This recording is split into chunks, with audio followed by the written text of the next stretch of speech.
ഡിറ്റർമിനൻസിലെ ക്വസ്റ്റിലേക്ക് വന്നാലോ, if A is equal to 1 3 4 1 ആണ്, then find determinant of 3a transpose എന്നാണ് ക്വസ്റ്റ്യൻ പറയുന്നത്. സോ മനസ്സിലാക്കേണ്ട കാര്യം എന്താണ്? Determinant of k into A എന്ന് പറഞ്ഞ പ്രോപ്പർട്ടി നമുക്കറിയാം. It is equal to k raise to n into determinant of A ആണ്. ഇതിൽ n പറയുമ്പോൾ ആ മെട്രിക്സിന്റെ ഓർഡർ ആണ്, k പറയുമ്പോൾ സ്കെലാർ ആണ്. ഇവിടെ നോക്കുമ്പോൾ മെട്രിക്സ് ഏതാണ്? 2/2 ഓർഡറുള്ള മെട്രിക്സ് ആണ്. മനസ്സിലാക്കാൻ പറ്റും n എത്രയാണ്, അപ്പോൾ n 2 ആയിരിക്കും.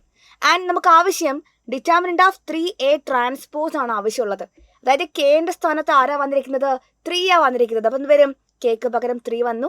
റേസ് ടു എന്നിന് പകരം എന്താ കൊടുക്കുക? 2 എന്ന് കൊടുക്കുക. ഡിറ്റർമിനന്റ് ഓഫ് എ അല്ല ഉള്ളത്, ഡിറ്റർമിനന്റ് ഓഫ് എ ട്രാൻസ്പോസ് അല്ലേ വേണ്ടത്. അപ്പോൾ ഡിറ്റർമിനന്റ് ഓഫ് എ ട്രാൻസ്പോസ് കൊടുത്തു. 3 സ്ക്വയർ 9 ആണ്. ഡിറ്റർമിനന്റ് ഓഫ് എ ട്രാൻസ്പോസ് നമുക്ക് അറിയില്ല.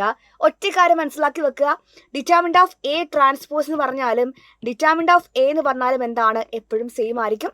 ഇതും പ്രോപ്പർട്ടിയാണ്, ഇതും പ്രോപ്പർട്ടിയാണ്, മനസ്സിലാക്കണം.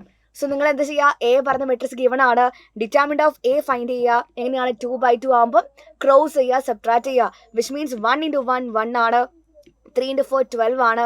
1 - 12 -11 വന്നു. ഡിറ്റർമിനന്റ് ഓഫ് എ എത്രയാണ്? -11 ആണ്.